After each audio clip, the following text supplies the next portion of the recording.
Witam kochani serdecznie w kolejnym odcinku na moim kanale. Dzisiaj przychodzę do Was z jakże prostą surówką coleslaw. Kolesław, Czesław, zwał jak zwał, pewnie każdy wie, o którą chodzi. Zdrowa, smaczna, super nadaje się do mięs grillowanych, hamburgerów czy do obiadu. A dzisiaj pokażę Wam mój przepis. Więc nie przedłużam i zaczynamy.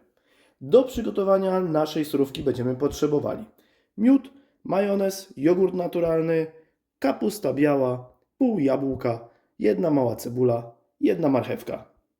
Jedziemy! Zaczynamy od kapusty. Wycinamy głąba. Ja przesiekam kapustę nożem. Możecie zetrzeć ją, jeżeli macie maszynę na maszynie do szatkowania. Ja preferuję nóż. Tak poszatkowaną kapustę lekko osalamy. Dodajemy odrobinę octu. U mnie jest to ocet winny. Tak około łyżki stołowej. I ugniatamy. Tak przygotowaną kapustę odstawiamy na boczek. Dzięki temu, że daliśmy wcześniej sól i ocet, kapusta będzie miała czas skruszeć i będzie delikatniejsza w smaku. Marchewkę ścieramy na dużych oczkach na tarce. Następnie jabłko, również na tarce. Cebulkę kroimy w kosteczkę. Cebulka ląduje w naszej surówce. No i moi drodzy, nie pozostaje nic innego jak doprawić naszą surówkę. Majonez.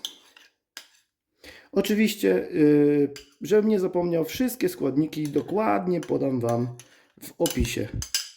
Miodek, jogurt naturalny, w moim przypadku grecki. Jest gęstszy i jakoś moim zdaniem smaczniejszy. Nie zapomnijmy sól, pieprz i wszystko razem musimy porządnie wymieszać.